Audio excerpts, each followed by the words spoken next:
name is Krishna. I work at the Bioinformatics core at the Gladstone Institutes. I'll be the instructor today, and we also have Min here in case we need additional help. So thank you for being here, Min. This is an introductory workshop on data analysis using R.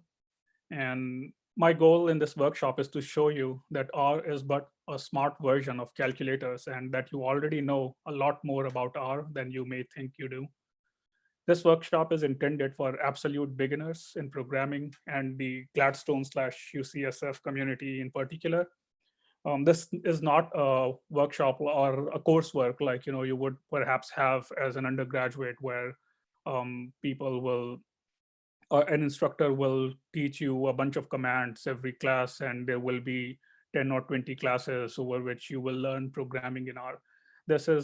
These are short workshops, and we have only 2 workshops on R programming as part of our workshop series. We instruct many kinds of workshops, but we have only 2 in R, and this one is an introductory workshop. The next one is on specific aspect of our programming, that is data visualization using a specific package. So we thought a lot about what we can put or give you in 4 hours that will enable you to explore programming on your own. And with that purpose, what I think is best is we do not get too hung up on trying to memorize a bunch of commands. That is not the primary goal of this workshop. As we will find, there are hundreds of thousands of tasks that R can perform.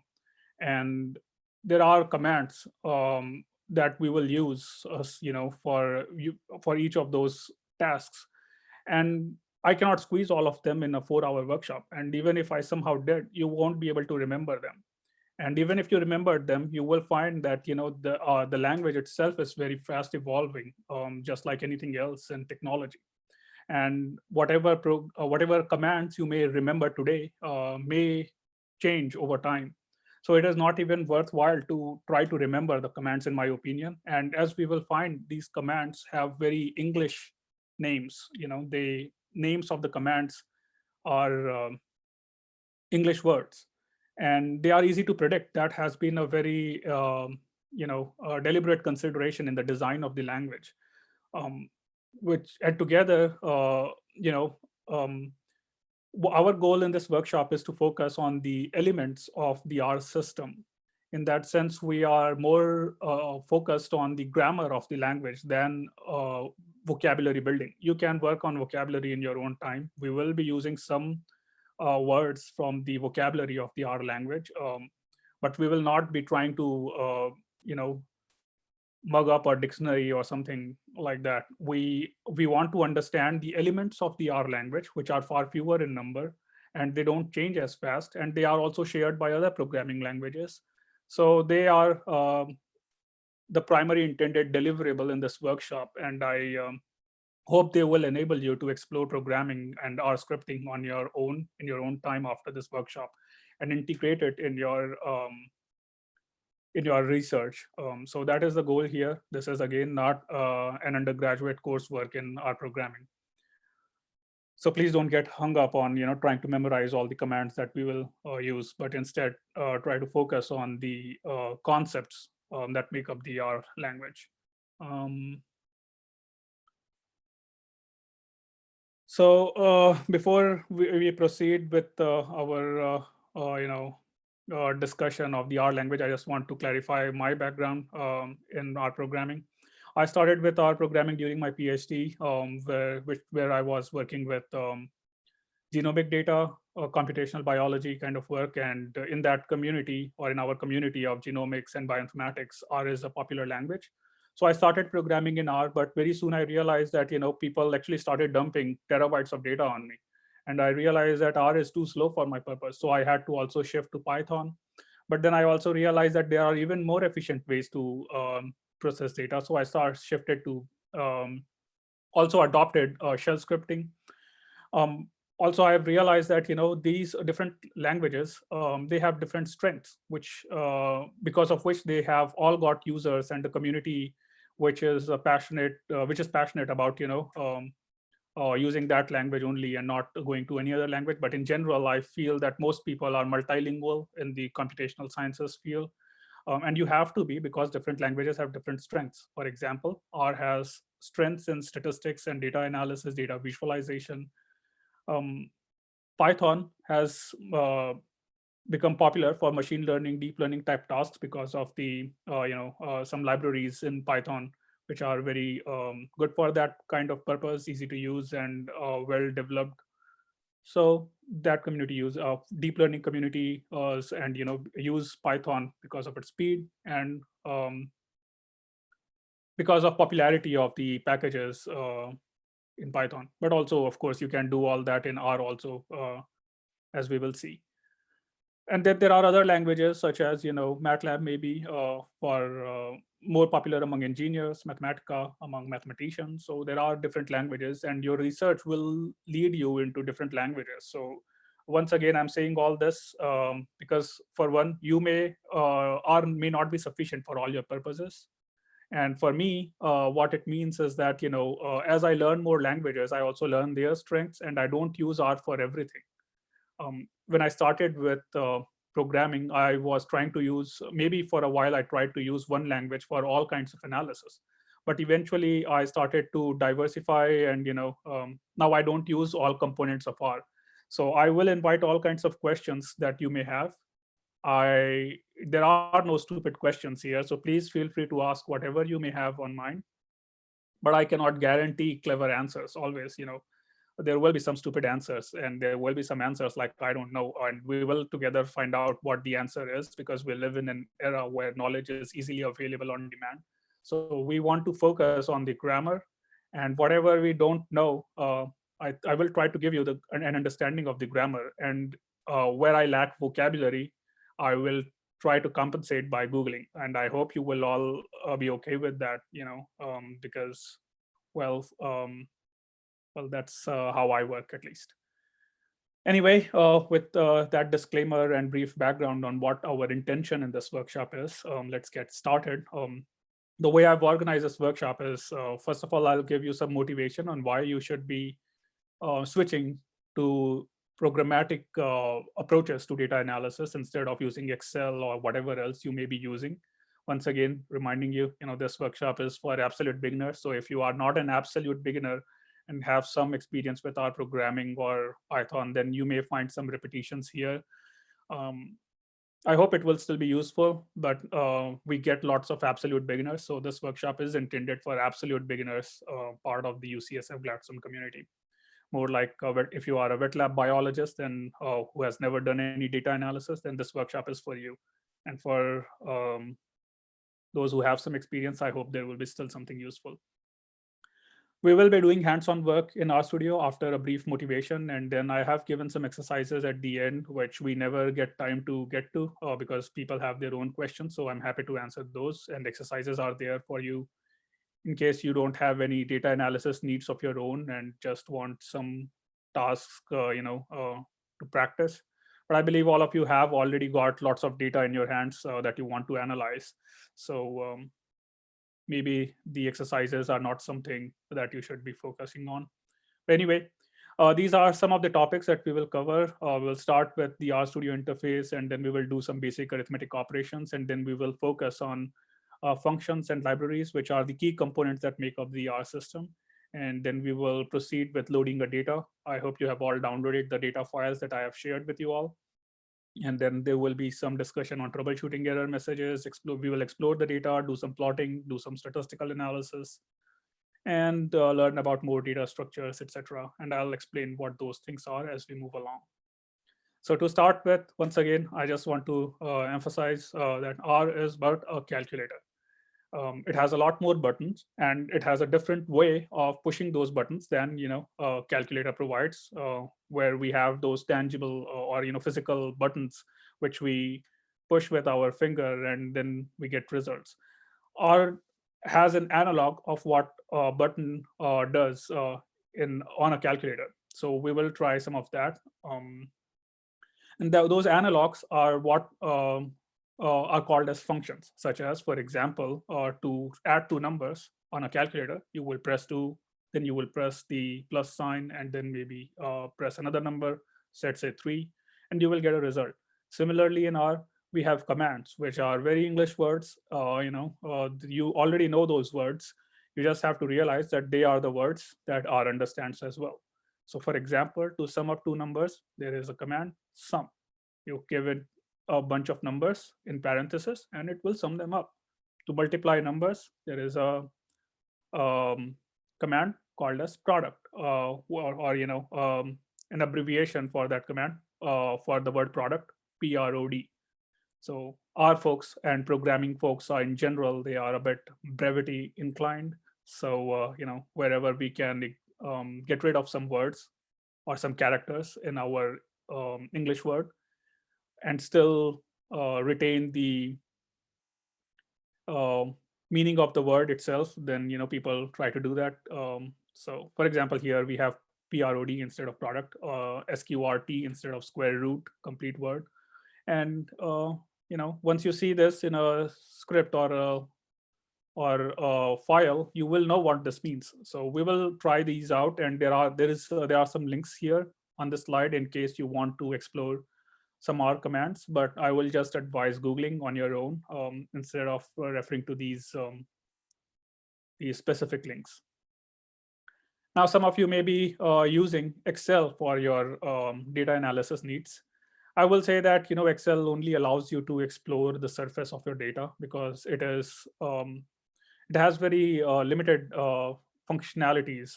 While with R you can take a deep dive into your data and look into all things from many different angles and aspects. So still people sometimes continue to use Excel or calculators for their analysis instead of switching to R. In my mind, the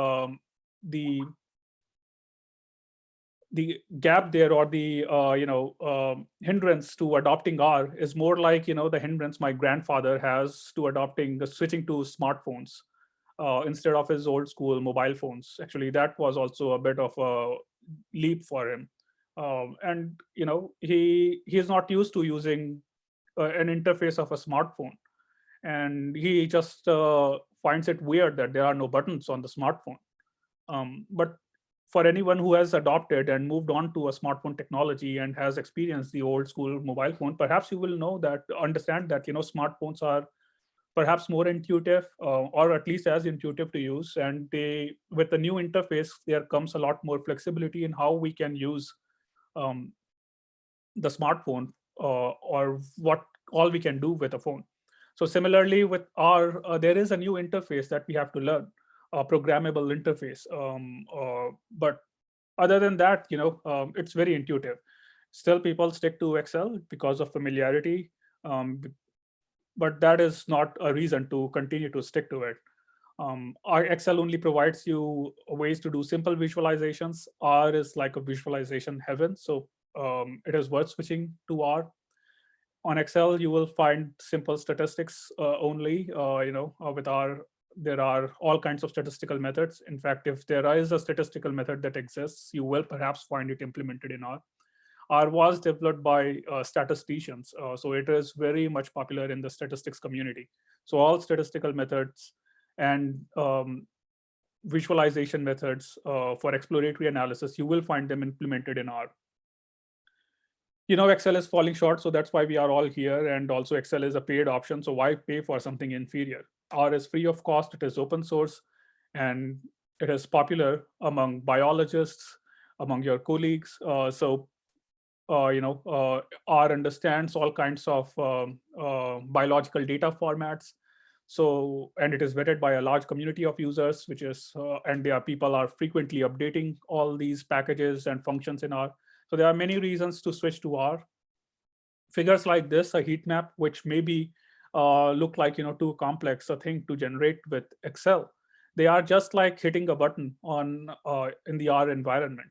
So we do want to get into the R community. It is increasingly more central to biology now. People oftentimes, there are those snobbish folks out there who, if you do not deposit an R script with your paper, to reproduce all the analysis, they will frown and they will maybe call you names, who knows. Um, but people want reproducible research, and R enables that. Biological software tools are constantly being integrated in R, not in Excel. So that is another reason to be in our community. And our upcoming training workshops may also require some prior background in R. So, and again, another reason to work in R. Now, sometimes people do ask this question, whether we should learn R or whether we should learn Python. In general, I would say that both are important both have their pros and cons, and it depends on what you need. Some methods will be implemented in Python first because that's what the developers are more comfortable with. Some labs prefer Python, some labs prefer R. Traditionally, in the statistics community, people have favored R, but Python is increasingly, trying to take a bite of out of that community, and people are putting in more statistical analysis packages in Python also. So Python is also gaining popularity among scientists. It is certainly faster, but still currently R has a lot more statistical packages, and in particular the bioconductor community that I just mentioned here. It is popular for genomics data analysis. So if you are using NGS deep sequencing based data, then you will find solutions implemented in R perhaps more often than Python. But our Python is still popular, and in particular, I like the data visualization library ggplot2 in R and bioconductor. And for other tasks, I have also switched on to other languages, including Python and Bash. So, okay, with all that background, if you have any question regarding, the motivation or why work in R, please feel free to ask now. Otherwise, now we get started with hands-on analysis. Or regarding anything about the workshop, if you have any question regarding what we will cover or not cover. I'll give you folks a minute to think.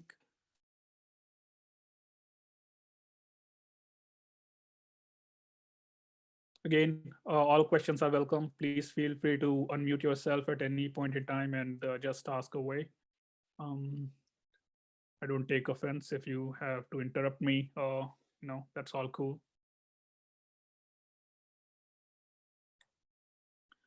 Okay, so let's get started. I will first of all open R. So you can find R on your system by, if you are using a Windows system, then you can perhaps search for R in the start button or wherever Windows folks find their applications. I have a MacBook here, so I am using Finder to find R. I will launch R. This is the icon for R. As we can see, when we launch R, it says R console on top. The first thing I want to show you is what is the difference between R and RStudio. So R is like a text editor, like, it is like a notepad if you are using Windows, or a text edit in on a Mac system, where you can write things, but things will not be that well formatted and won't look as nice. You can do your calculations, you can give it commands, and it will give you output interactively. You can do all that, but we will be using RStudio. RStudio is like RStudio is like Microsoft Word in relation to text editor or text edit, where where Microsoft Word makes things look nicer, but ultimately what you are doing is writing text. So you can format text in Microsoft Word, but perhaps not in text edit or Notepad. So similarly, RStudio allows you it gives us a more convenient interface, and it's like Microsoft Word to text editor. I think that analogy makes it clear what RStudio is in relationship to R. There are other softwares such as RStudio. These are collectively called as integrated development environment. That's the jargon that people use. or IDEs. There are other such software tools out there to develop our scripts or write our programs. But RStudio is the most popular for R. For other languages, you may want to use um, other IDEs. Also, nowadays, a lot of folks prefer to program in Jupyter environment, which is also good, but we will be using RStudio. So I hope you all have RStudio installed. After opening RStudio, if you open RStudio, let me just close it and open it again. So when you open RStudio,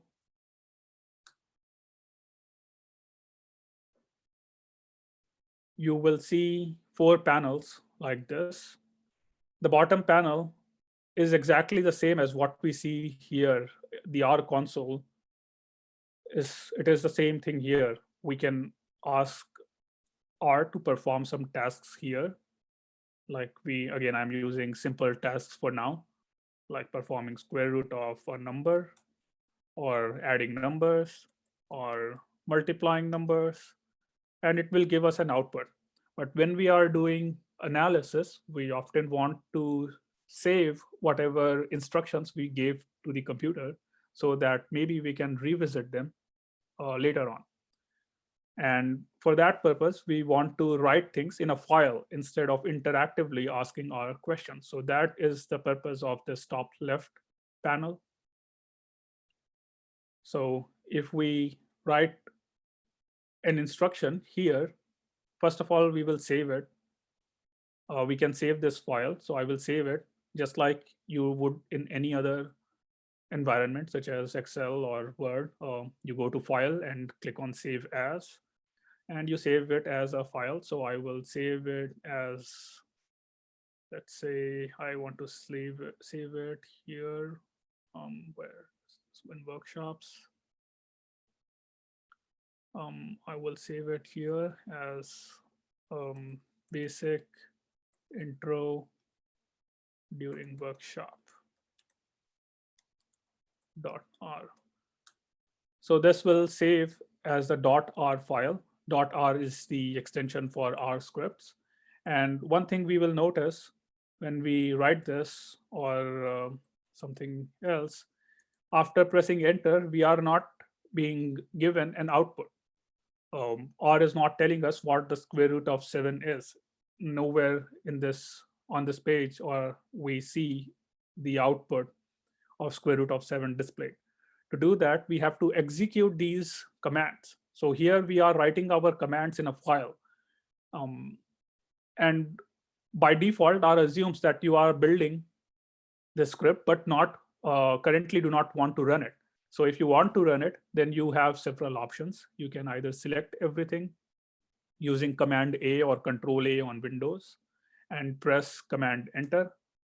And then it will display the outputs in the console, such as, for example, when I said 2 plus 3, it returned 5. When I asked for square root of 7, it returned 2.64, whatever. Another way to run it is run, press this button, run on a line. Or you can press the source button, in which case it will source the whole script, but there is nothing to be loaded in our environment. We will discuss what source does later on. Any questions regarding how to run a line of code? These are the basic building blocks of our programming system. So we are going to talk about things which may seem too trivial or simple, but together with these simple components, we will be building bigger and more meaningful scripts. So we do want to get clarifications in case you cannot run a line or you do not get an output while executing a line of code like this. Please let me know now. If you are struggling with saving a file, please let me know now. If you don't see 4 panels in your RStudio environment, please feel free to ask. If I'm going too fast with typing or populating my script, then again, please tell me to slow down. I am not so good at monitoring, those slow down buttons in the Zoom environment. So you have to unmute yourself and say, Slow down, man, or whatever.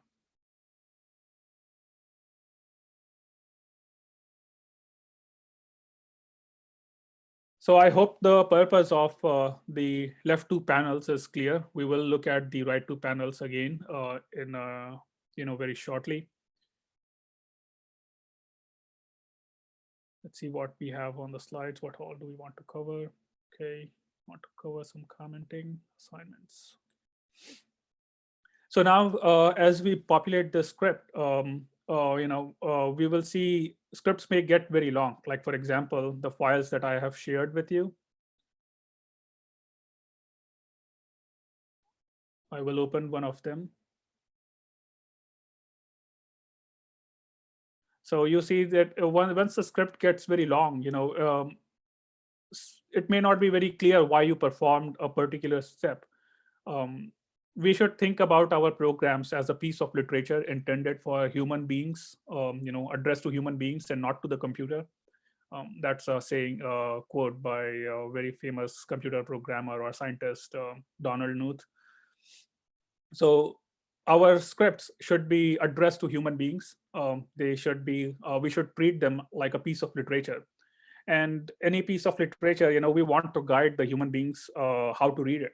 So there are things here that we are writing for the computer, but there is maybe some thought process behind it. Like where did we get the number 7?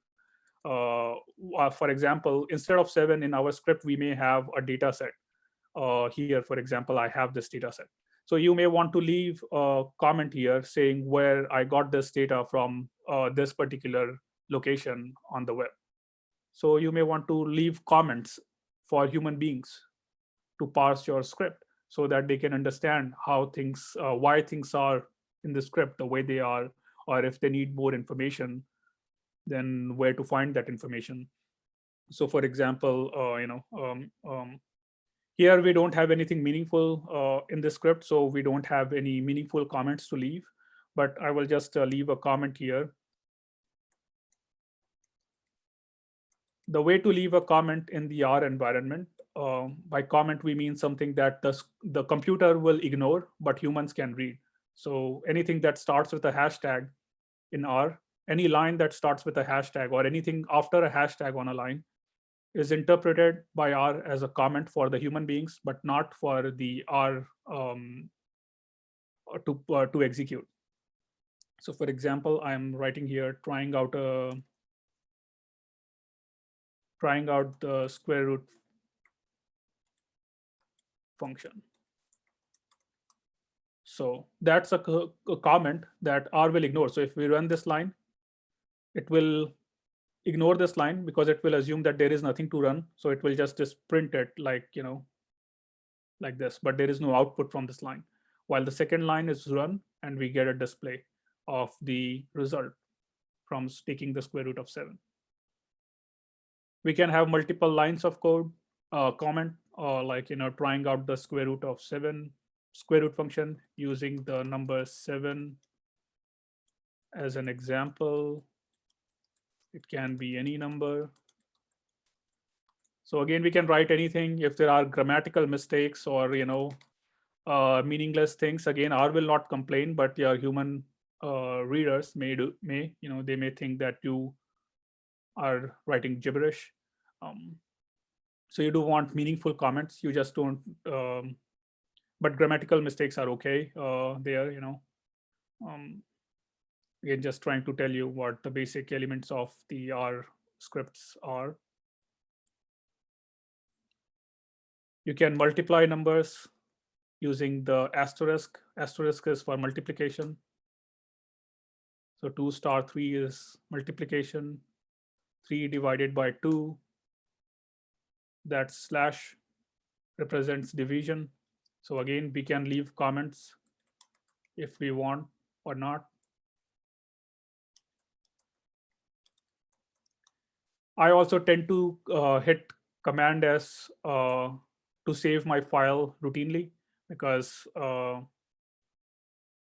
whatever you write in your script, if you want to save it, then you should save it. If you don't save it, and sometimes the R software may get hung and you may have to close it. In general, R will recover whatever you may have written, but I like to not take chances, and it has just become second nature for me to press Command S to save. You can also go to File and press Save. Again, we are discussing very basic things right now, but we will soon move on to more advanced stuff. If you have any questions about this, all this basic stuff, please feel free to unmute yourself and ask again. We can save the outputs of these computations, these basic computations, in variables like this. So for example, we can say that create a variable named a in which we will store the output of 3 divided by 2. And we will do this because later on, sometimes, like for example, here in this script that I have shared with you all, we are analyzing the results or the counts of the read counts for different genes in different samples from a bulk RNA-seq assay. So someone performed a bulk RNA-seq assay and they probed multiple samples and they got the expression levels of different genes, all the genes in the transcriptome from their assay, and that information is in this counts table. And we are in the next steps processing that counts data through a bunch of steps for analysis, let's say differential gene expression analysis. Now, sometimes it may happen that you have the same script in which you want to change the file. Instead of you using one counts file, you want to switch the counts file to another file. So in that case, if you hard code the name of the file in every line, like you use the name of the file in this line and that line and the next line and the next line, then you will have to make many changes if you want to just switch the name of the file to another file. Instead, what we should do is assign the content of that file to a variable which we can use in the next steps without naming the file. So now if we have to update the file, we will just change the name at one place, and the next steps we won't have to change the command the code, and we can just run the code again after changing one line. So that kind of purpose is served by assignment of our data to variables or objects. I like to think of them as physical objects like containers, which are storing objects like a notepad, like a physical notepad, a piece of paper, or a list, or a scroll paper, or a textbook in which we are storing data. And now we will get to why we want to think of them as physical objects. But before that, I want to ask if there are any questions regarding assignment, if it is working. Once again, to run a line of code, you press Command Enter. So I press Command Enter, and the line is executed, and we see this A 1.5 displayed in the top right panel, and we will discuss what that means in a second. If you have any questions or are having any difficulties with whatever we have done thus far, please feel free to ask.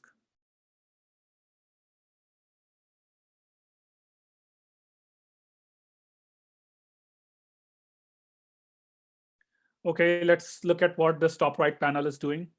For that, I find these pictures helpful. So when you go to your workplace, again, I like to think in physical terms. So when you go to your workplace, you start with an empty desk, let's say, and as you start analyzing data, if there were no programming language out there, if you were just analyzing data on your own using pen and paper, what you would do is you will create physical objects which will be present in your environment as you start working. So there will be maybe some pieces of paper, some containers in which you have stored some folders in which you have stored more papers. And so basically what I'm saying is that in the programming systems, or like in the R system, also we have a concept of an environment in which we are storing these objects. We are creating objects which contain data. such as we created an object by the name of A in which we stored data which had value 1.5, and it is present in our environment now. We can, and as we create more objects, let's say we will create an object B, or let's say we will call it something more meaningful, we'll call species. And in this object, we will store a value Homo sapiens. So now we have in our environment a new object reflected with the name species. So every object has a name tag. Once we gave a meaningless name such as A, maybe it had some meaning in this, maybe single letters will have some meaning, in the context of certain analysis. But for now here it was meaningless. But species is a more meaningful name. So we want our names of objects to be meaningful so that we can remember them and access them at later time or later steps of analysis. So for example, here I have named objects with gene IDs. I have named an object such as phenotype info. So cell type, so we want our objects to have meaningful names. There are some naming conventions, such as underscores are allowed in names. So species name. So again, R will not complain if there are typing errors in your, in whatever values you are storing. You have to be mindful of that yourself. R may throw an error if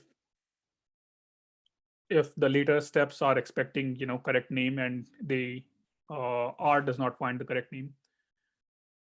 So for example, we can perform comparisons of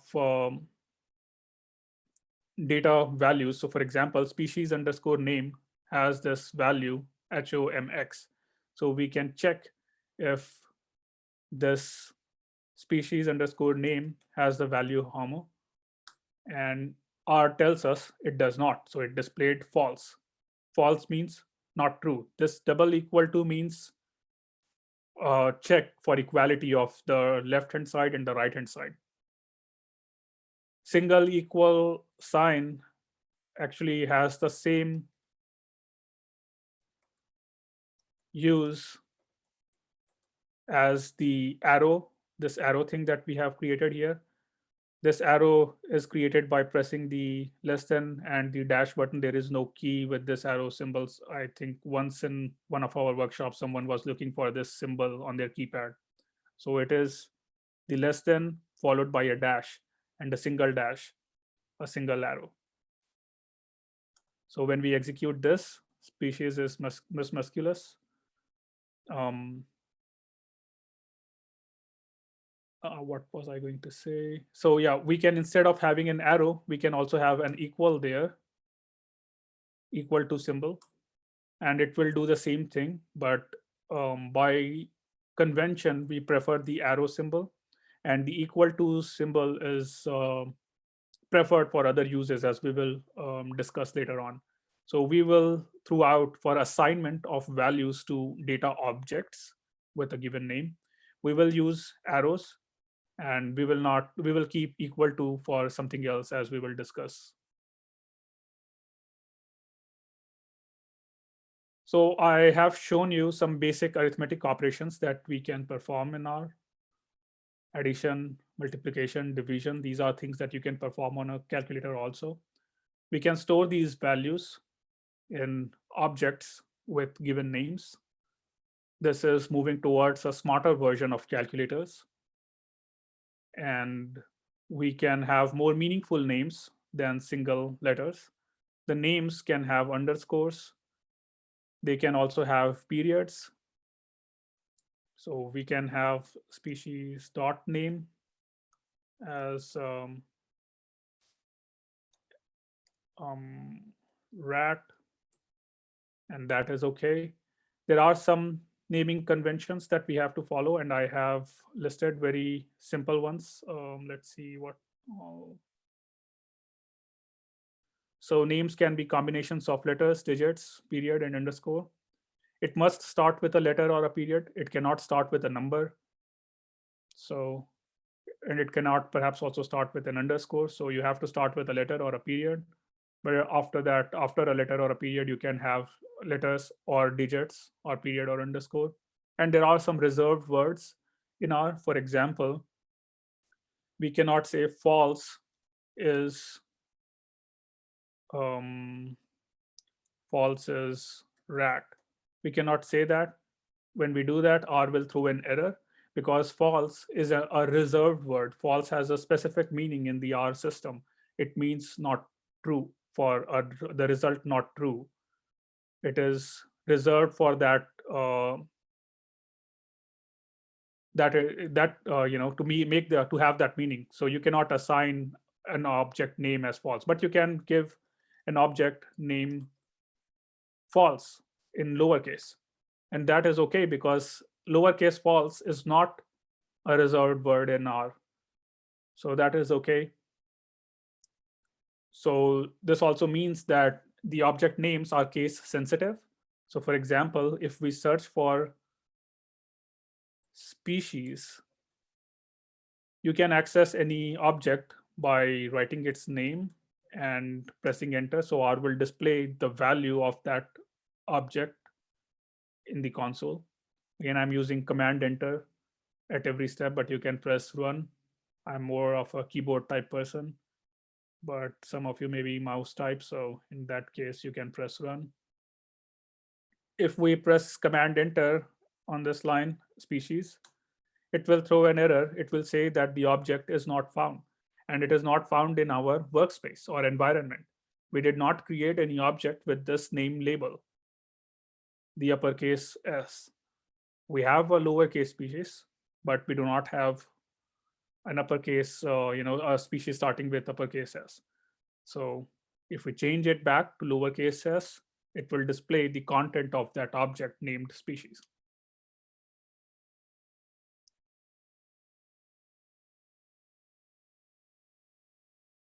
So we have looked at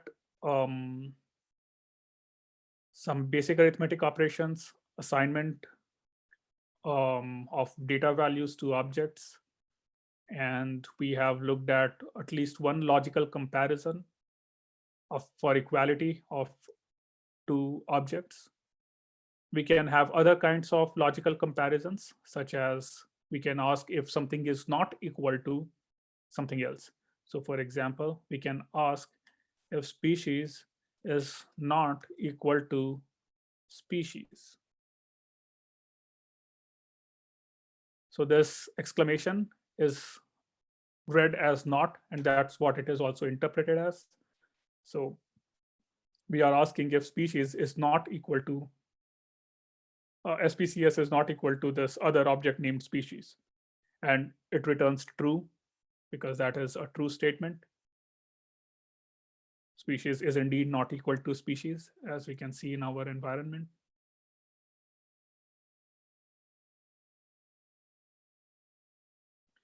We can ask if a number, we have a number in our environment A, if it is greater than equal to or greater than another number, let's say 2.3, so it is false.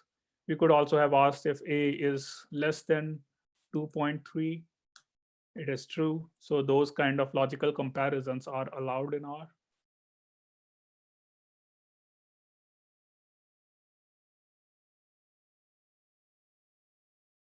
I hope you all are trying out these commands on your system also. If you are having any difficulty, please feel free to unmute yourself and ask now.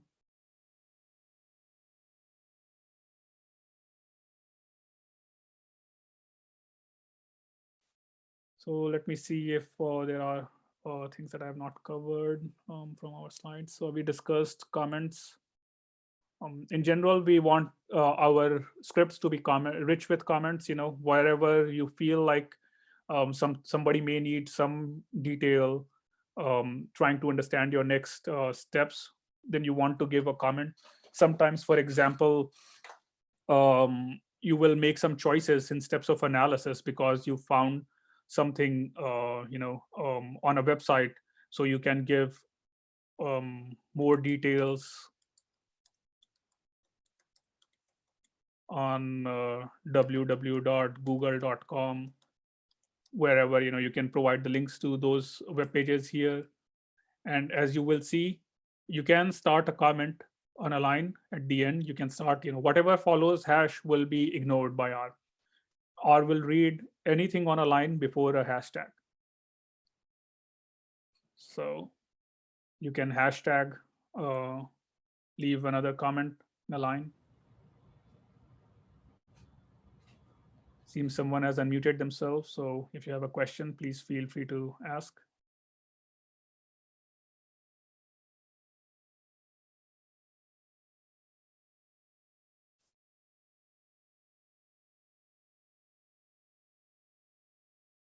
So we discussed assignment operators.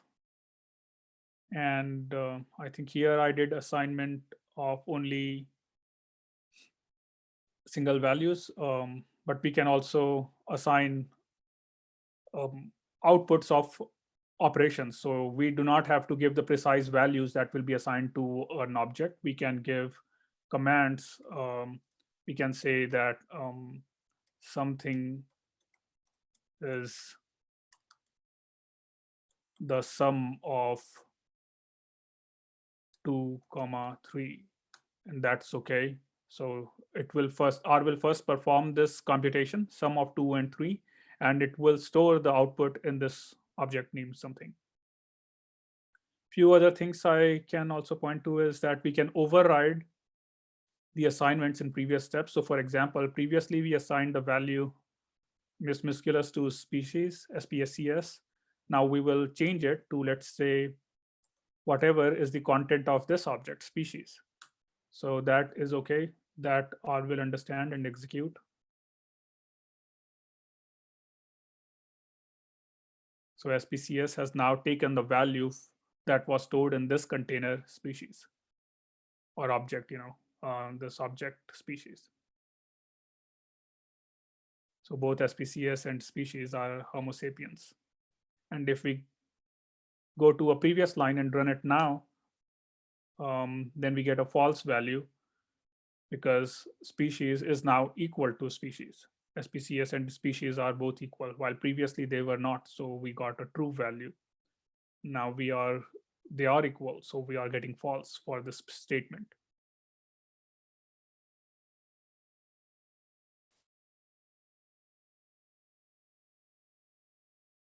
So we have to differentiate between these symbols. This is assignment. This is comparison. This is not assignment. This is also a comparison of left and right hand side. It is not an assignment.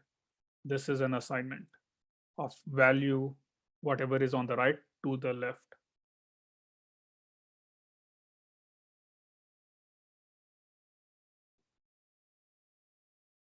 I hope everyone understands what the environment and workspace, etc. means.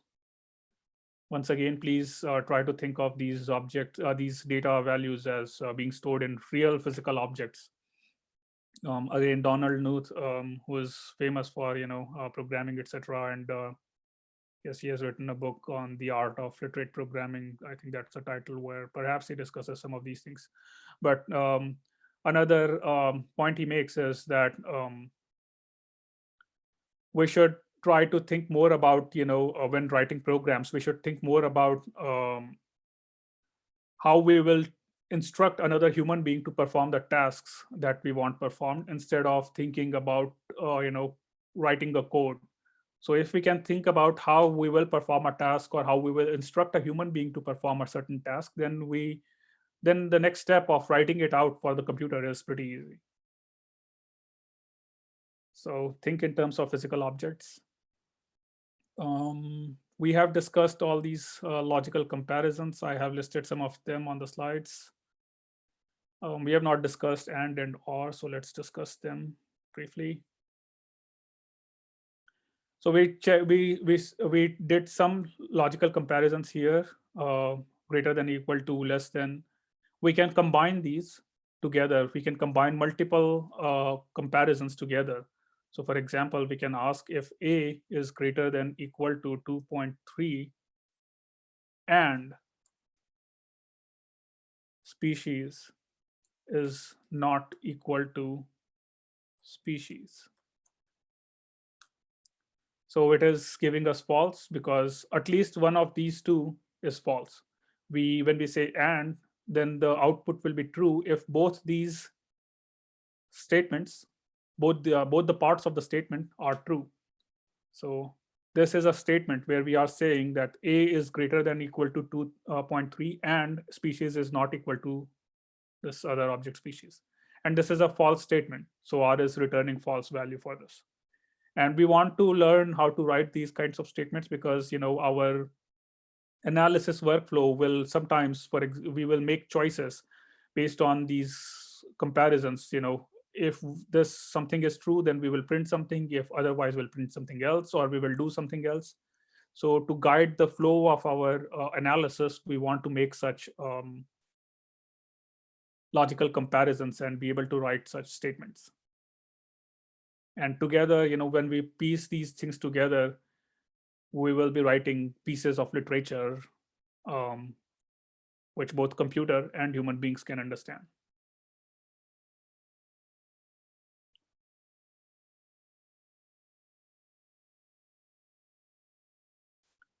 Then there is another operator, which is OR operator. So similar to AND, we can ask OR. So I'll just copy it in the next line and change the AND to OR. Let's see if one of the two is true. Well, both are still false.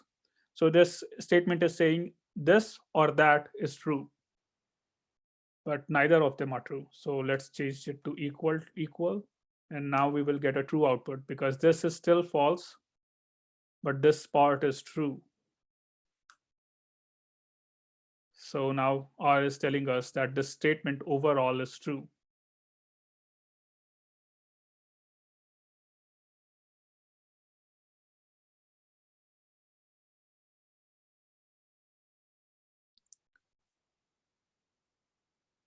Those are all the basic things that we wanted to discuss. Now we are going to build towards working with a data set, and we are doing good on time. We still have 3 hours left for one single data set, simple data set, I should also say. So if you have any question, please feel free to unmute yourself and ask now. I will perhaps answer some of the questions that I can recollect from our previous workshops. These spaces is agnostic to them. You may or may not have them. You can write it like this and it will still work. But we don't want to, it's just hard for human beings to read. Again, we are trying to write pieces of literature addressed to human beings and not to the computer. So we want those spaces. Computers are okay without spaces, but we human beings are not. So I like to also have a space after every comma. Some people like to have spaces after parentheses also. I tend to not have that, but these are personal preferences.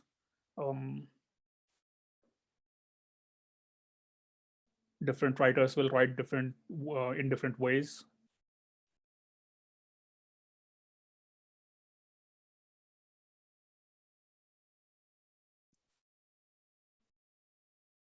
Sometimes I will have elaborate artwork to separate my lines of code. Like,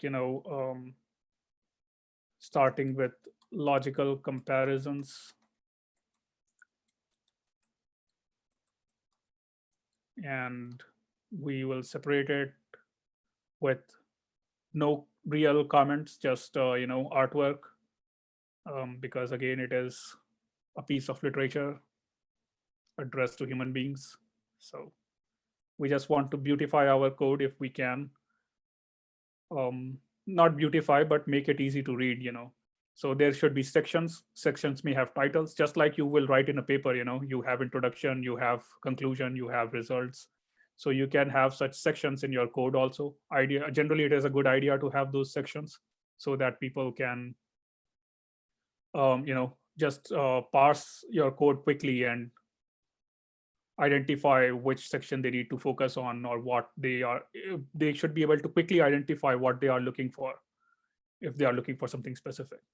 One should not have to read from top to bottom, hundreds of lines of code to understand what is going on.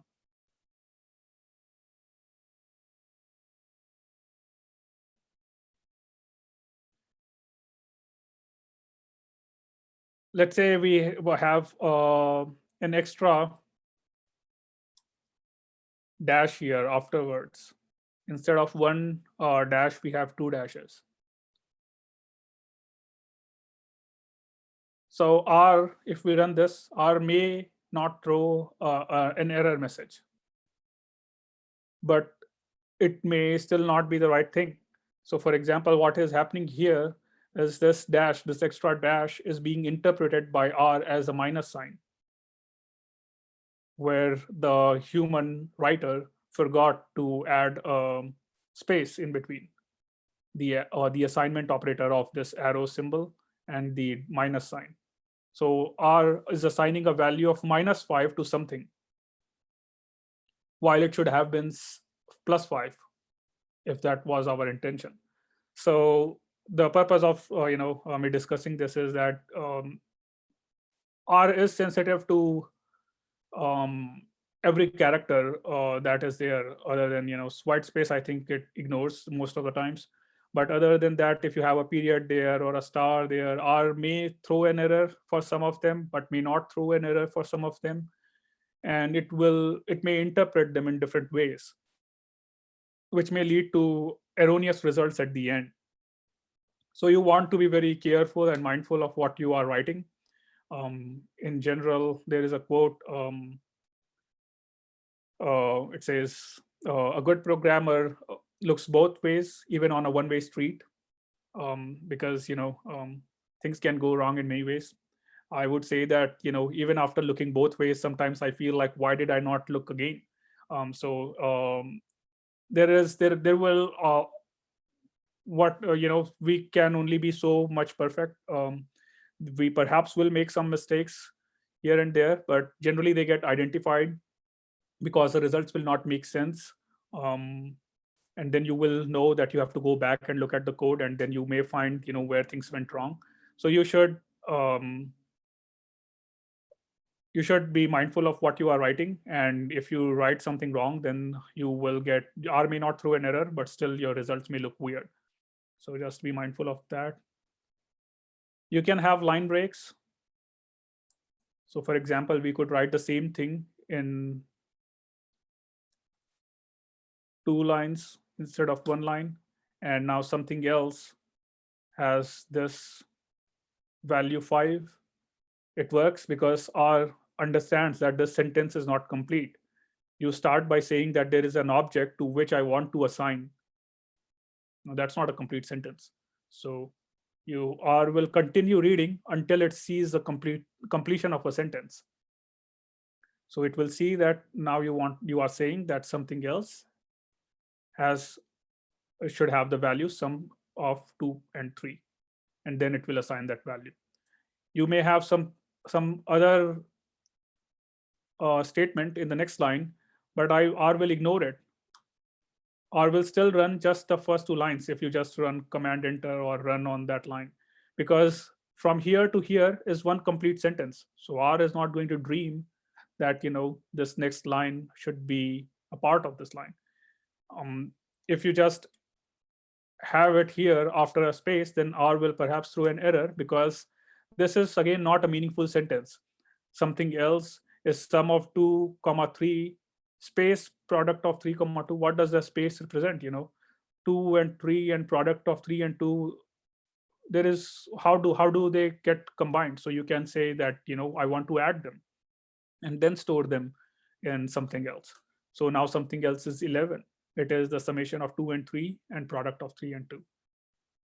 So just trying to explain some basic ways in which R works, and you get a feel for these things as you keep working with the R system. And I would recommend not using Excel for your basic tasks. Whatever you are doing in Excel can very easily be done in R. And if you just get on board with R, trying to do these basic things, then you will see that, well, life is simple, life is reproducible for you and for your collaborators and colleagues, and for your readers out there. Um, so Excel, it's painful and it's costly and it's inferior. So any other questions, any reasons why you should join the R community? Again, please feel free to ask, because the next step is we build towards our more advanced analysis.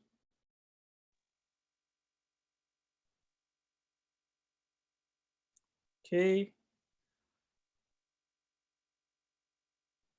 So thus far, we have discussed the R console, the source scripts. These things are called as scripts or source scripts, which we are saving. So we have discussed these top three panels, top left panels and the top right panel, and we will discuss this bottom right panel also briefly.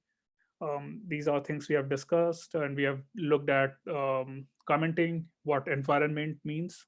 Again, I have shown you that physical environment, it is the environment in R is just an analog of that, and we have done some basic calculations and variables. So now let's move on to the next most important aspect of R programming. So as I said, R is a smart version of calculators. In regular calculator, we may have some basic arithmetic operations that we want to perform, like addition, multiplication, subtraction, or taking square root. But modern biosciences or any science in the modern times, there are so many kinds of calculations we may want to perform. You may want to perform clustering. You may want to perform a t-test, perform machine learning tasks, deep learning.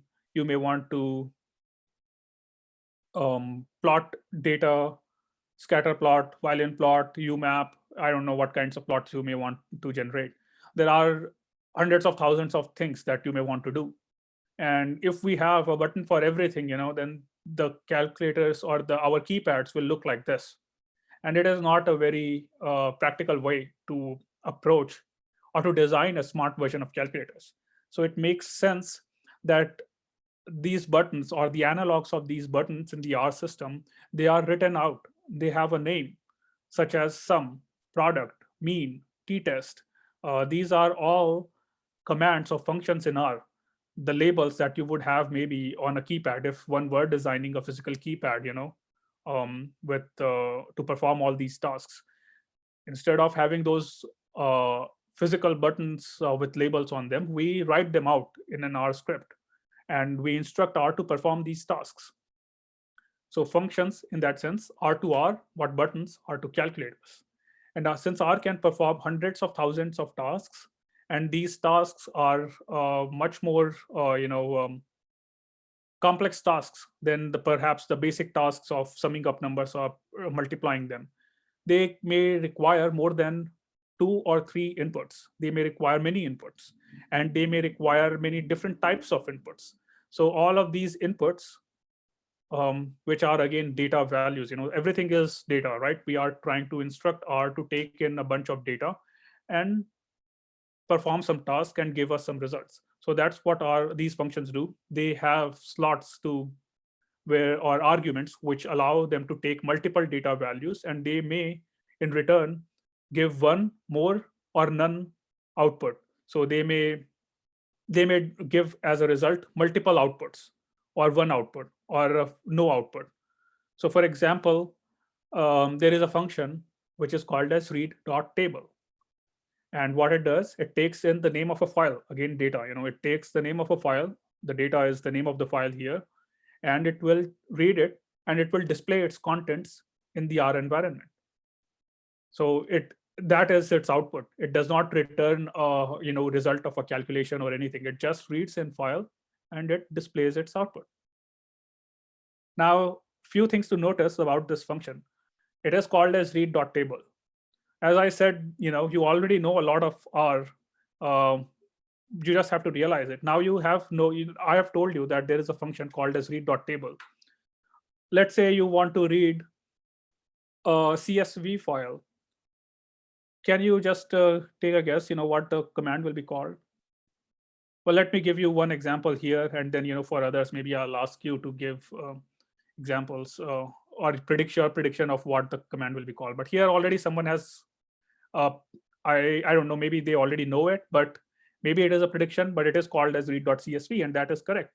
And to find these commands, actually it is, you don't even have to remember anything. You just have to start writing read, and R will already populate it with RStudio, because RStudio makes life even more simple than even simpler than whatever R does. So you will find so many functions for reading in files. So there are, you can just choose from them.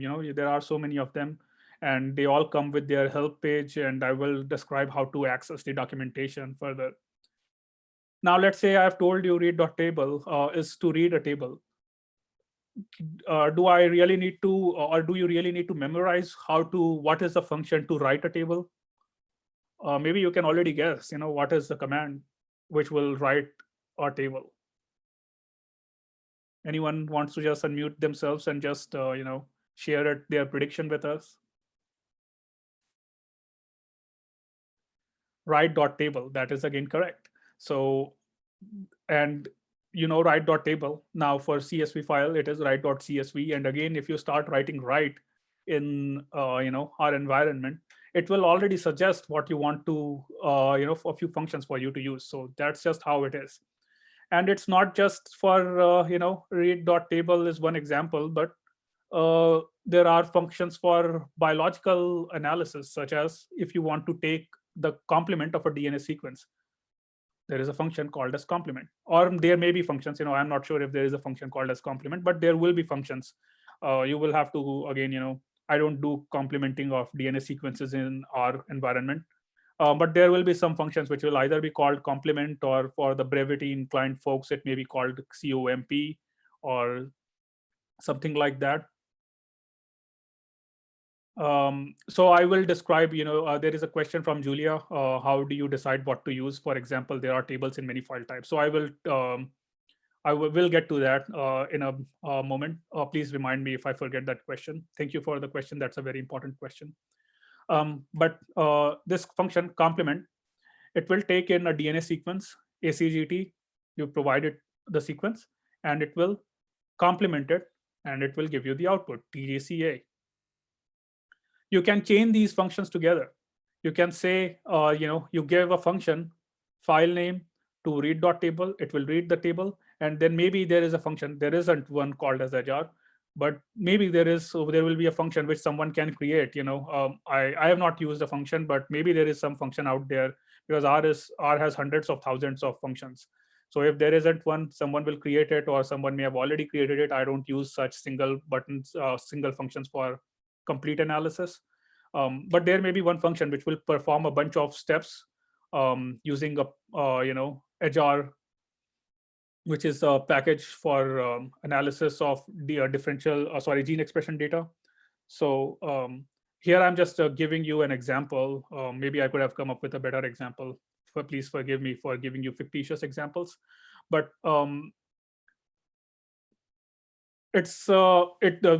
can chain functions like this, and at the end you will get, starting from your file name, a list of differentially expressed genes.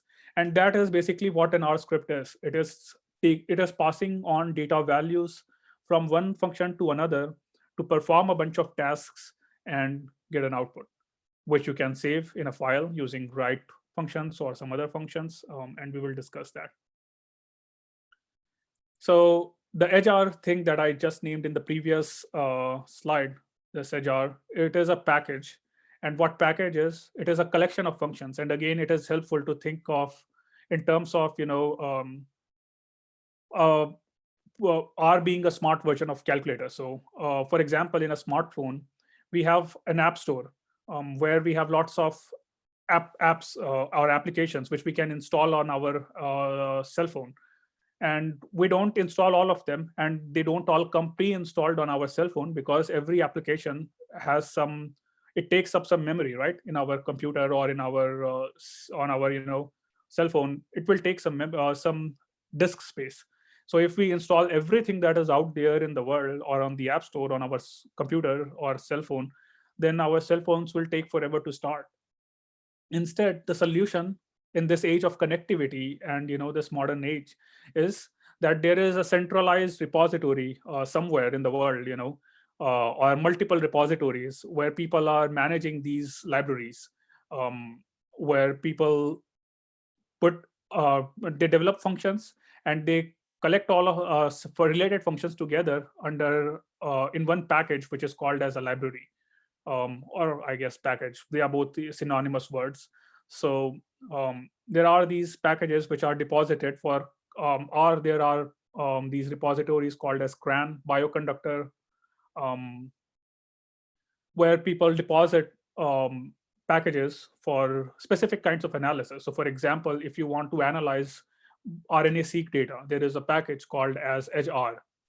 There is another package called as DE-seq2. There are actually multiple packages for gene expression data analysis, just like there are multiple applications for, let's say, navigating, such as Google Maps or Waze or I don't know, Apple Maps, or whatever else. So you may use this or that application based on your preference, based on rating, based on your literature review. You will look up, what your collaborators are using.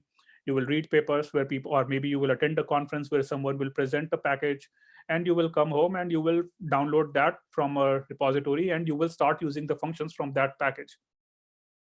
So there are hundreds of thousands of packages available. They are collectively bundled together. Oftentimes, useful functions with related purpose are bundled together in what is called as a library, example being EdgeR, and you install and load the ones you need. So, and we will now get started with using some of these. But to install these packages, again, you will use a function in R. So can anyone take a guess what a function to install a package will be called? What would you call it? Let's just ask ourselves. So if anyone, an absolute beginner preferably, who has not done any installation, if you want to take a guess what a function to install a package will be called.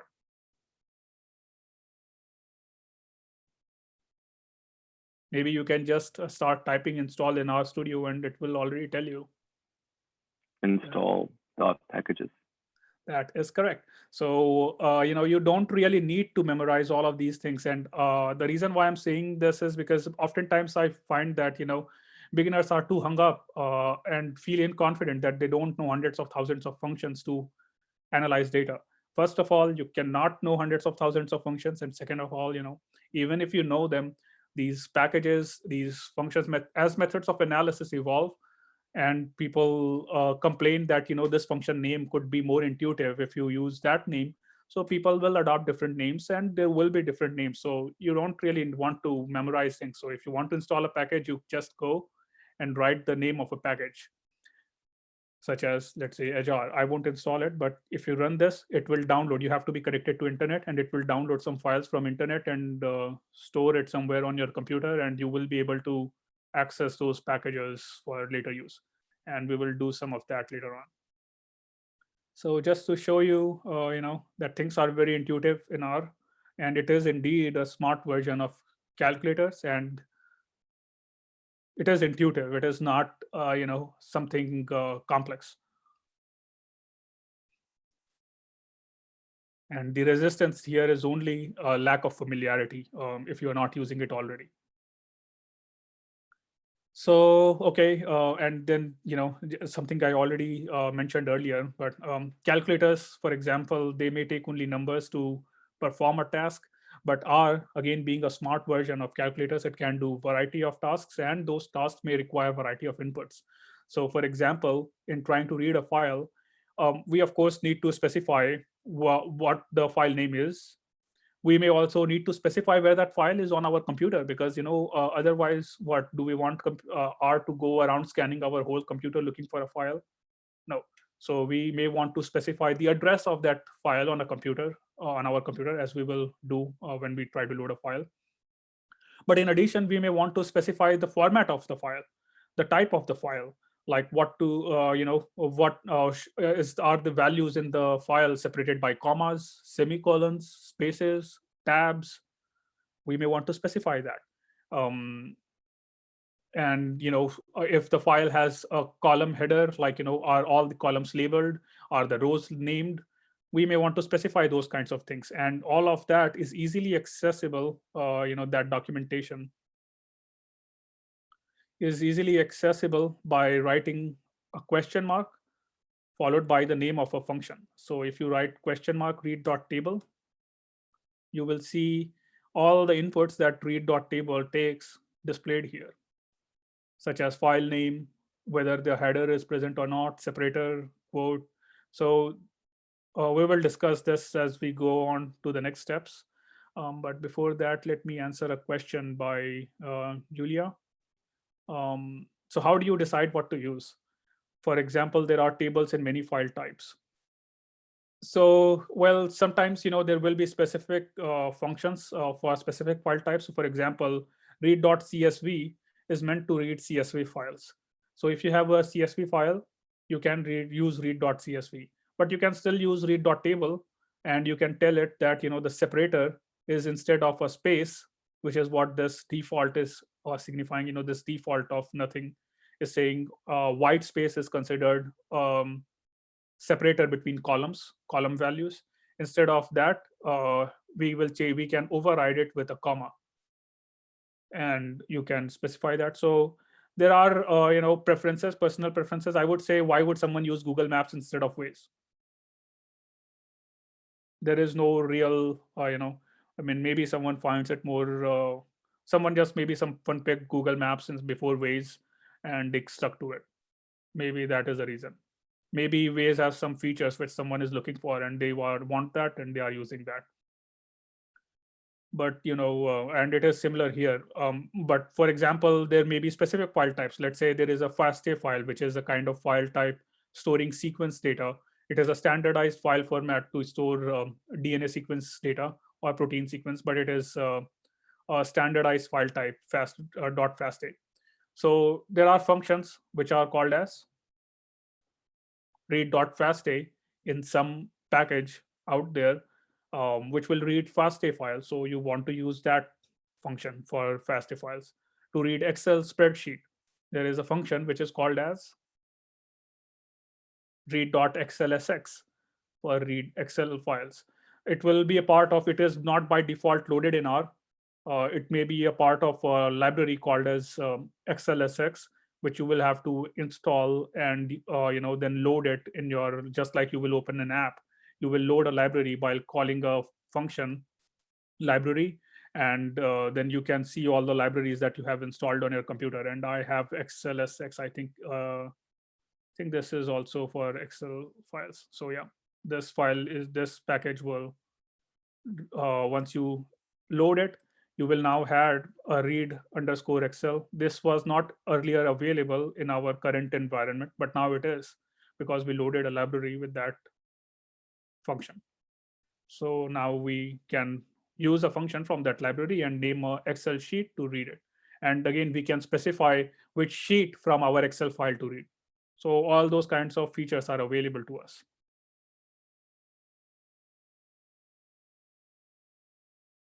Any questions regarding that? These functions and libraries, they are at the heart of programming in R. Everything in R is a function. And everything has a documentation which you can open in this help tab in the bottom right panel. So if you write install or read_XLSX, it will give you path, sheet, range, column names, skip a few lines, trim white space, all those kinds of options. If some fields are empty, it will populate it with an A or something. So those kinds of options are there.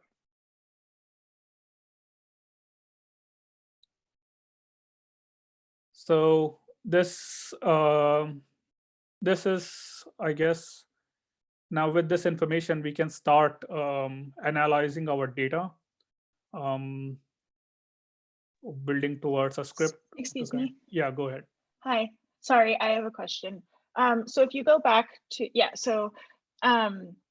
where you went to the question mark read.table, and then you had like all of the options, I guess, that it gives you on the lower right.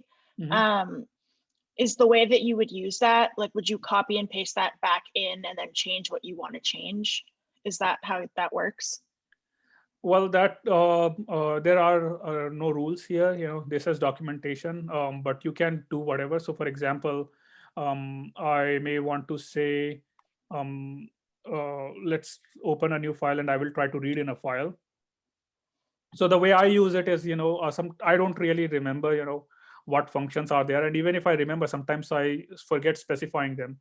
So I'll open the documentation. For example, in trying to read a file, I will open the documentation of read.table, and I will see what all options are there. I have never actually in my, I have used R for many years. I don't know what flush is doing. I don't really know what, this call classes is doing. You read only what is useful and what I need. If you start reading documentation from top to bottom, then there will be too much documentation to read. As you can see, even for this one function, there are so many things to read. So some of the things will jump out to you. You will see that there is a file option, the name of the file. You just read the first few words and it says the name of the file. And then there are more details about specifying path of the file, which if you don't know how to specify, then you read it. Otherwise, you don't read it. But the way I use it is I will say file is equal to name of the file, name of file dot txt, and then I will have a comma, and I will press enter or go to next line, because again, I like to organize my script as a piece of literature addressed to human beings. So I like this way of listing, different arguments in one from the same starting point again. Anyway, but then you can say header. Header is specifying if the columns have a name in your file. If the first line of the file is the names of the columns, or if it is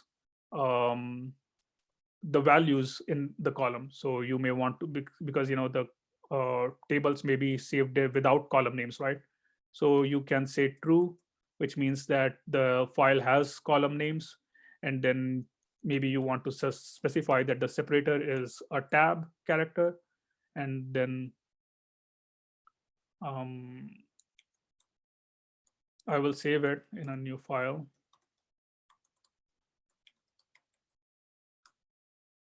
So then, then it will try to read it. So that's how I use it. But, you can, of course, I don't think anyone in the world will specify all the arguments. These are called as arguments or options. There is no need to specify all of them. As you can see, there are defaults assigned to all of them. By default, it will assume that that you don't want to skip any line. So if you say skip 1 to 5, then it will skip first 5 lines and not read them, because maybe the first 5 lines have some comments for, again, to describe the file or metadata about the contents of the file. So you may want to skip them. So that's how I use it. Again, you may have different preferences. So now we want to start with analyzing the data files that I have shared with you all. So let's move towards that. I will open a new script, and I will, let's say, start it with some artwork. Going to read a file. You want your comments to be more meaningful than mine, but I am both speaking and typing, and I have not memorized what I'm going to type, so things may be suboptimal or substandard or whatever. You want to be more meaningful, write more meaningful comments than me, and you can do it in your own time later on. So I will try to read the file, and when I say this, R gives an error. Does anyone else see an error when they try to read a file? the file that we want to read is actually called as this.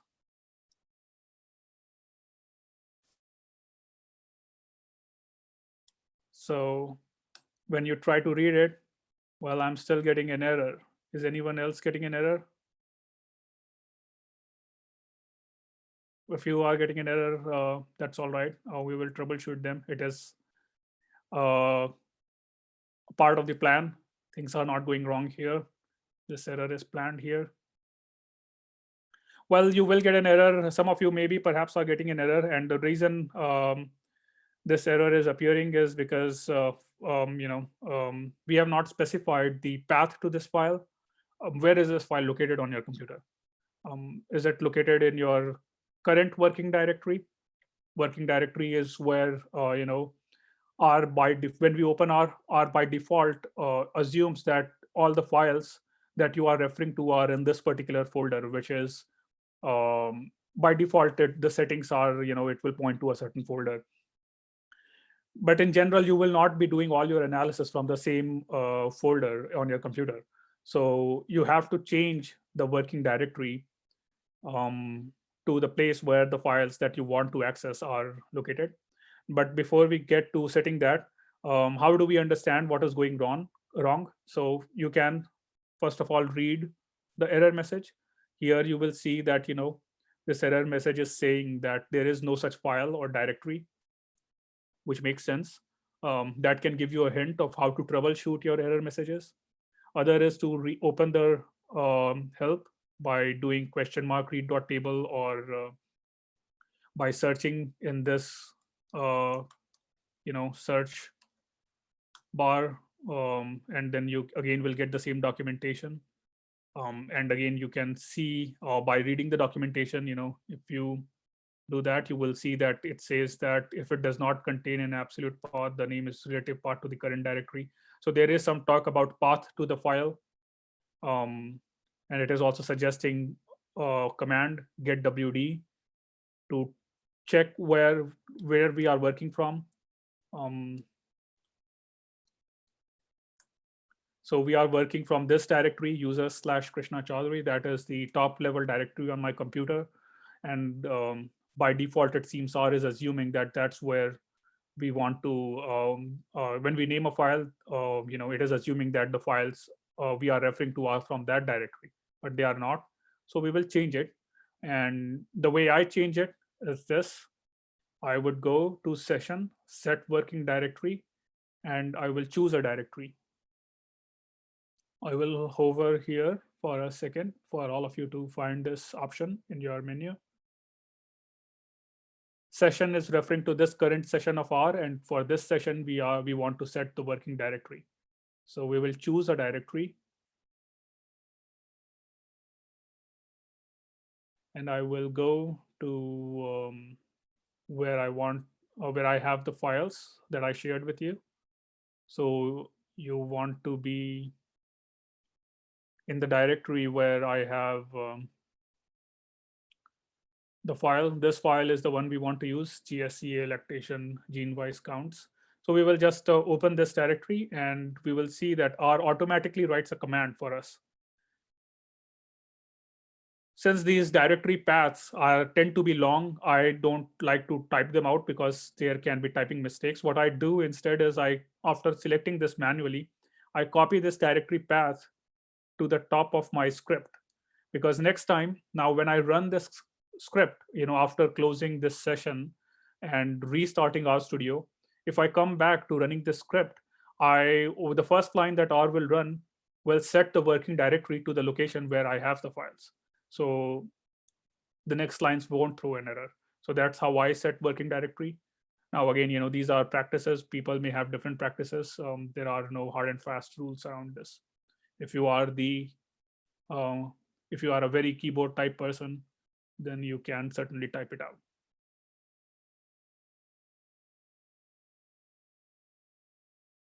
Any questions regarding opening the file? Is everyone able to open the file by setting working directory and writing this kind of a command? Let's see if this works now. So now it works, and R is saying that there is a data object with 27,000 plus observations and 14 variables.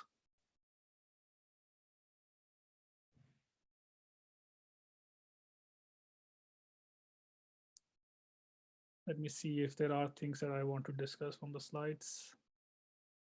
So as I mentioned, we have read.csv, read.table, read.xlsx. And well, this is just to let you know that, these error messages are not your enemies. It can be frustrating when you see an error message, and you will see them again and again, maybe. Hopefully every time you see an error message, it will be a new one. But sometimes you will see the same error message which you may have encountered in the past. In general, all these error messages, they come in peace. They are not your enemy. Just want to let you know, because they are the most frustrating part of programming. So they do come in peace, and they are not your enemy. Just try to read them. And if you don't have patience to read them, what I do is, if a new error comes up, before going to the documentation for help, before trying to read, sometimes the error messages will be very long and maybe not written in what one would call as real English. Although there are some words of English here and there, and they should give you some suggestion. Maybe sometimes we are too impatient to read them. In that case, we can always go to Google, copy paste our error message verbatim, and just put it online. So here I think it is not giving us any result because we have this in quotes, but let's check this. And you will find that the first result on Google will already tell you what you are doing wrong and how to fix it. So again, when I open a documentation or a help page like this, the title describes what the problem is, and you just scroll down to somewhere else and to the answers, and you quickly see you need to change the directory. That is the result. There are 20 websites telling you the same thing. So that is the preferred way or approach to troubleshooting error messages for some, including myself. If I encounter a new error message, I will not use the name of file here, but I will copy a few lines and just paste them.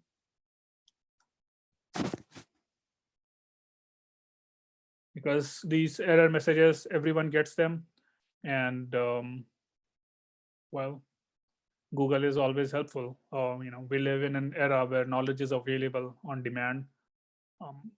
So if you don't know how to read a particular type of file, or how to read 10x data in R.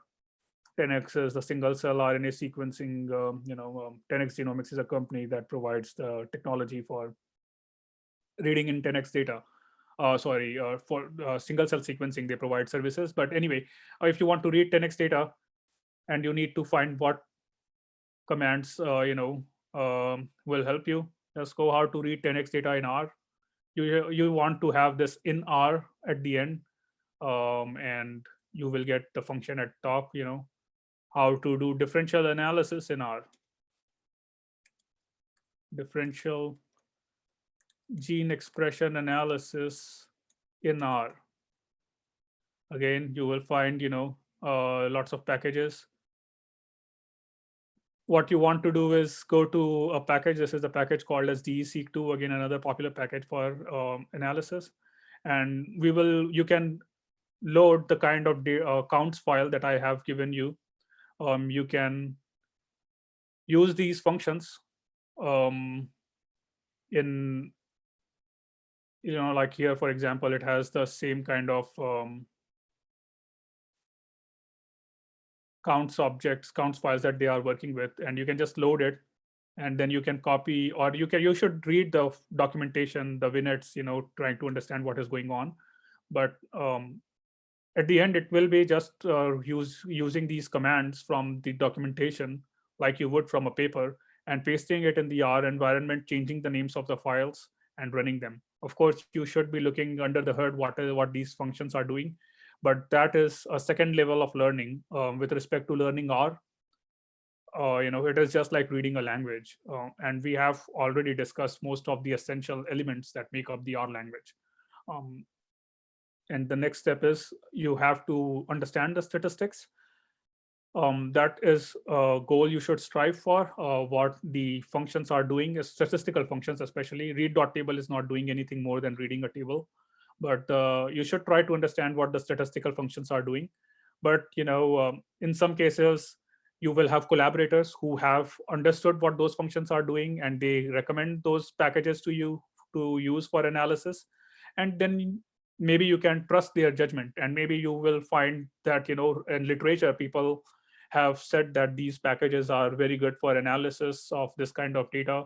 So for example, Surat is a popular package for single cell RNA-seq data analysis. That does not mean it is the best package, but it is popular, which means that it is acceptable for literature review if you are developing drugs or doing testing, based on the insights that you gain by using those packages. Then whatever regulatory agencies, they will accept those as valid scientific approaches.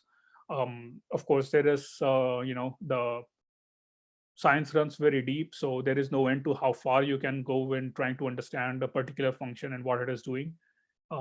But this is a good starting point to get into the community of using the R language. Any questions? Because now what we want to do is learn how to manipulate these objects, or so that we can understand their contents. So for example, when we are working with data on in physical world, like if we are storing data in textbooks, in papers, and they are stored in multiple different on different pages, then we will want to do tasks such as we will want to flip through the pages of the textbook to understand what is written on different pages, what is the kind of data that you are dealing with. Maybe you will want to summarize the on each page you may want to summarize the numbers either using mean or standard deviation or other kinds of statistical summaries. Maybe you will want to plot them, but also you may want to just extract parts of the data, maybe tear out a page, or maybe take a Xerox copy or photocopy and share with your colleagues. So with the data that is stored in the objects in the R environment, you also want to do those kinds of tasks. You want to see first few pages, maybe last few pages, maybe pages from the middle. Maybe you want to see one particular column of your data table. Maybe you want to summarize them. So we want to be able to handle our data, look at them in many different ways, and also check that they are either following the same kind of format or just to try to understand what is there. So before we can make a decision about the next steps. So we want to learn to try out some functions that will enable us to do that. So such as view, column names, dimensions, tail, summary, these are all functions. I will just scroll through it just so you have an idea of what are the kinds of functions we want to try. And then there are some functions which will allow us to convert data type from one type to another. So for example, in this table, entree IDs are entree gene IDs. They are the they are numeric values. We know that these are actually not numbers. They should not be treated as numbers. So we may want to convert them to character variable type. So we will try some functions for those kinds of things. We will try to extract specific columns from our table, convert them, do some more comparisons, make some plots such as the kinds that you may see on my slides, and do some statistical tests and look at some more advanced constructs. So that is what is in store today and tomorrow. I have covered all these things. Now, if you have any questions before we start diving into the data itself, I am happy to take more questions. We have 15 more minutes left and plenty of time to do analysis tomorrow.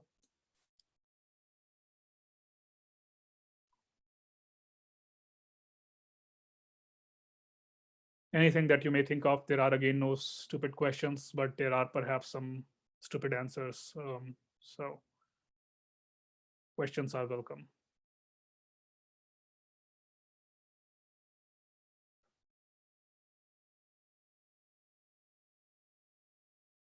Okay, there is one. Okay. So, well, I just want to also say that, if you have a question that you think maybe only you have, that is never true. In general, I've found that, people ask questions that are perhaps on the minds of multiple individuals.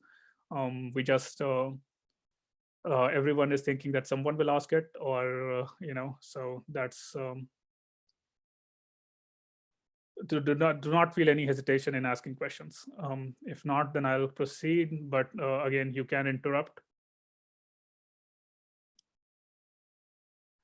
We will try to make this recording available. I think we should be able to make it available, but no promises there.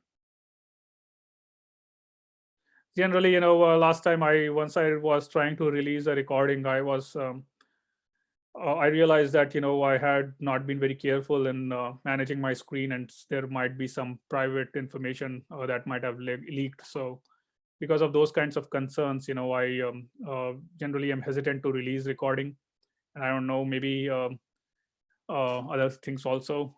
Generally not a very public person. So anyway, we may release these recordings. We are recording it, so maybe we'll release it. So, okay, let's proceed with some more exploration today. And then tomorrow we will come back and start from the basics. So actually, one important thing or one thing I missed out on clarifying also, or maybe mentioning, is that our environment that we have populated here with some objects, we can save it and load it later on, without running the analysis. So sometimes you will run analysis, and maybe your steps of analysis will take a long time, and you get some result from a lengthy computation. And then you don't want to run it again next time you revisit those computations. Or maybe you want to share the objects in your current environment with your collaborators, or maybe make it available with your publication. So there is this option to save things. So this icon for save, you can click on it, and then you can save your current R environment, your workspace, with all its objects and their values in those objects in one file, which I will call to be deleted, because I want to delete it later on. So I'll just label it to be deleted.r data. You may call it or to be shared, let's say to be shared.r data, and we can save it. Now it is running again a function, because again R is completely based on function. So you may copy this to the end of your script also, if you want to always save your a result of computation to an image of your environment. But in case you don't want to, that's okay. Anyway, now let's say we clean this environment. We clean it by clicking on this brush kind of icon. It says clear objects from the workspace. So when we click on it, everything is gone. Now our environment is empty. But since we have saved the contents of our environment in an object, we can open it again, load it back in our current session, which we do by clicking on this open file kind of icon. And we have this .r data extension. So we can open it. And now, once again, all the objects from our previous environment are visible again. So that is again another smart feature of this smart version of calculators. I'm confused a little bit. Like, what is the difference exactly between this file and like the r data file and the .r file? I would think that information would go with the original R file. So R file is the file that is generating this and these objects, right? So if you lose this, you can always run your script again and again create these objects. But if your computations were very long, and you want to share with your collaborator, the results of your computation, you can share your script, but maybe it will be time saving if you just share your objects that were results from your computations, in which case you will share the data objects. Does that make sense? Yeah, thank you. Another thing is that, sometimes these results will not be very deterministic, in the sense that, sometimes some of the computations that we run, they are based on some random initializations. Or for example, if you use work with single cell RNA-seq data, then the UMAP plots or t-SNE plots that you generate in those analysis, they are not deterministically generated, in the sense that if you run those commands again, then the results will be different. So in those cases, you want to save the outputs of the execution, because if you are going to use the output from a specific run of your commands, then you want to save it. Otherwise, it will not be reproducible. So you want to, in some cases, you want to save your environment with all the objects, or maybe specific objects. So there are also options to save specific objects using the function save or save RDS. So this will allow you to save a specific object instead of saving everything. You will give it the name of an object such as DAT or something else, and then it will save that specific object, and you can share that object with your collaborators, and then they can load it without looking at your script and try just start with downstream analysis instead of trying to repeat whatever you have done. Okay, got it. So those, again, these are features you may choose to use, you may choose to ignore. They are just there for your, to give more power to you. A question about the read table function we used earlier.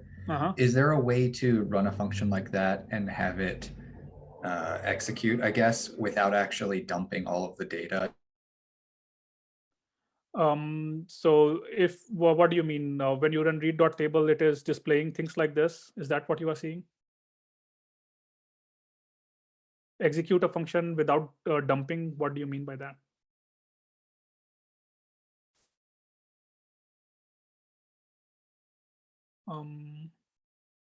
So read.table will read a file, and it will store the contents of that file to this object DAT.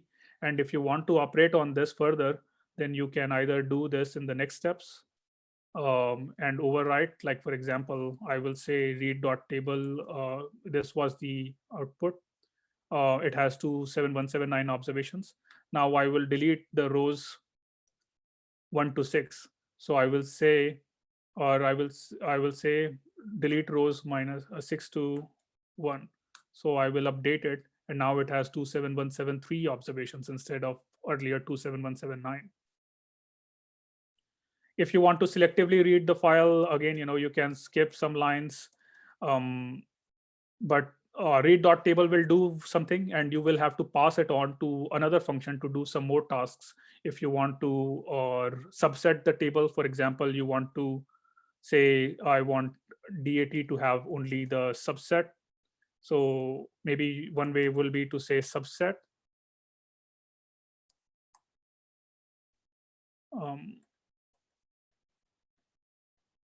Subset, and I want gene is equal to 12992, or not gene, what is the name of the first column?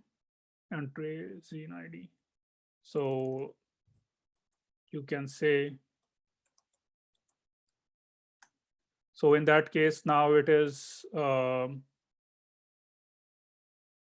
have to say double equals, because that is the logical comparison. So we say this, and what is it again? Oh, it is capital D. Okay, so we say this, and now it is only one observation of 14 variables. So you can do things like that. you can, chain commands together or make write composite statements where one function's output is being passed to another function called as subset, and subset is being given comparison, a logical comparison to perform on this column on Trezene ID, and it is checking for this value 12992 in that column, and if that value is matched, then it will extract that column only, that row only. So you have those kinds of options to write, more complex statements instead of writing the kinds that we have been writing. Thank you. I will show you another way of writing, composite statements tomorrow, which is better than the way we did today. There is a question from Julia, and data will automatically populate in the environment. So yes, whatever we create, data objects we create, anything that stores a value, it will be reflected in our environment, just like in our office desk space. You write something on a piece of paper, it's there on your desk. You write something in a book, you put it on your desk, unless you pack it up in a briefcase and go or somewhere else, or store it away. So yeah, everything will be visible here. Whatever is there in your current environment available, it is visible here.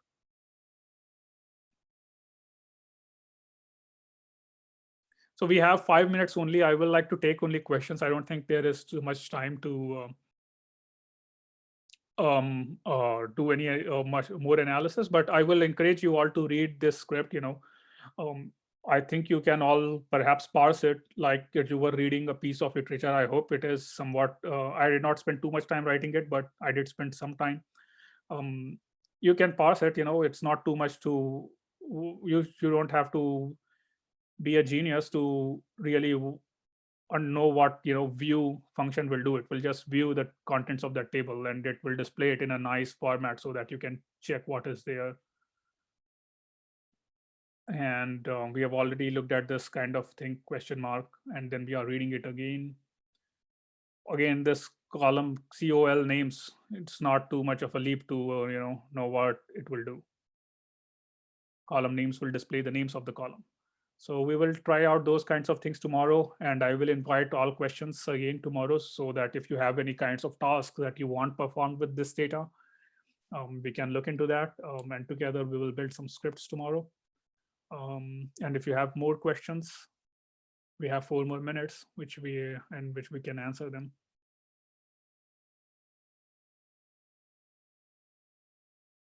I will also encourage you all to maybe try and go through a package or description such as this, DE-seq analysis, where you can load counts matrix such as the ones I have shared and perform differential expression analysis.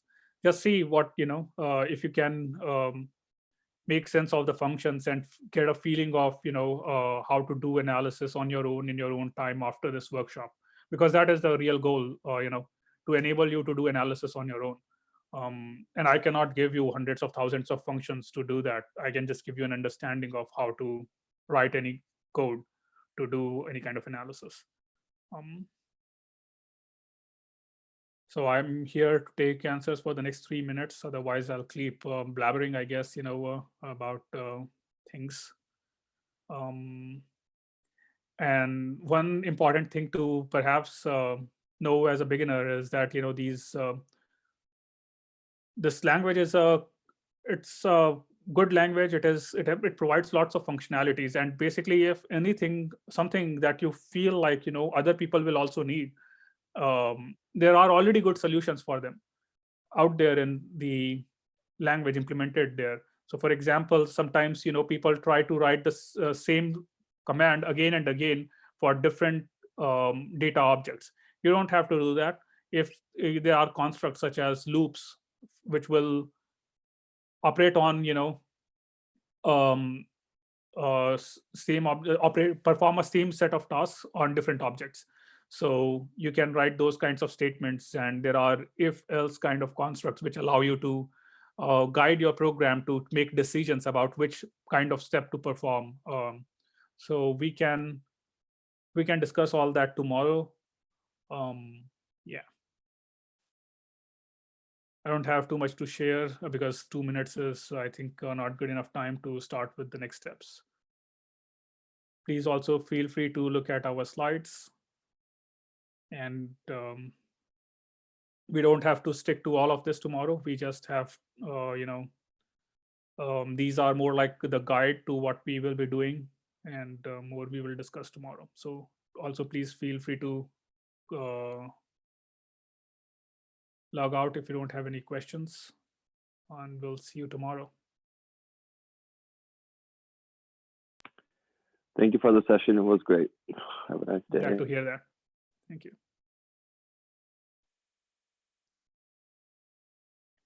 Okay, folks.